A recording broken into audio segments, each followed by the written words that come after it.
Ооба, туугандар. Ар бир ата-эне өз уул кыздарына каалаганда ат койсо болот.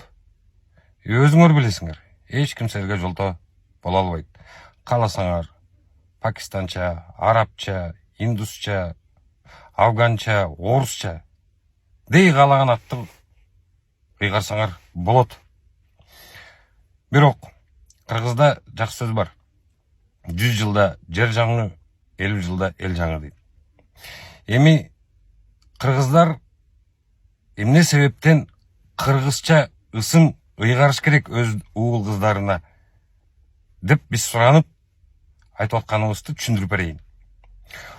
Улуттук коопсуздук деген дагы ушул жерде камтылган.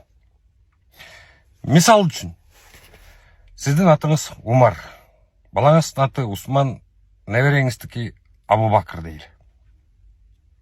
Бул дүйнөдө түбөлүктө эч ким жашабайт. Кайтабыз ата бабалардын катарына.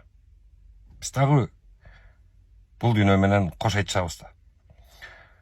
Анан артыңарда эмне калат? Баскан жолуңар, өмүр баян, урук тукум, анан көмүлгөн жериңер көрстөн. Ошол көрстөндө Умар уулу Усман, балаңыздын көзү өттү.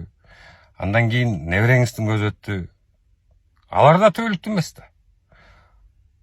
Усман уулу Абубакыр. Эми бул ысымдар ислам өлкөлөрүндө, мусулманчылыкта кеңири колдонгон ысымдар.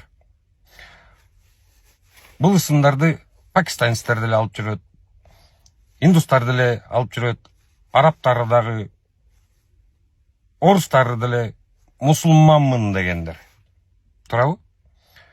Анан жана мен айтып кеткендей, 100 жылда жер жаңы, 50 жылда эл жаңы дегендей, кайсыл бир убакытта ушул жерлерге ата бабаларыбыз канын төгүп, кыйык сактап берген жерлерде жанагындай көрстөндөрдө ысымдар турса, бөтөн элдин, улуттун мусулмандары келип, мына биздин ата тектерибиз көмүлүп жатат бул жерде.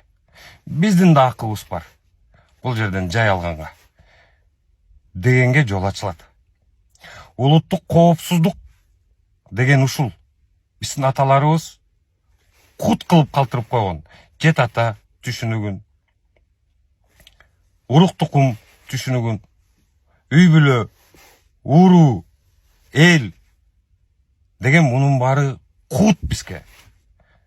Ушуларды ыйык сактайлы деп атабыз. Болгон ошол. Кандай дейсиңер? Менин сөзүмдө чындык барбы? Комментарий жаза кетиңиздер.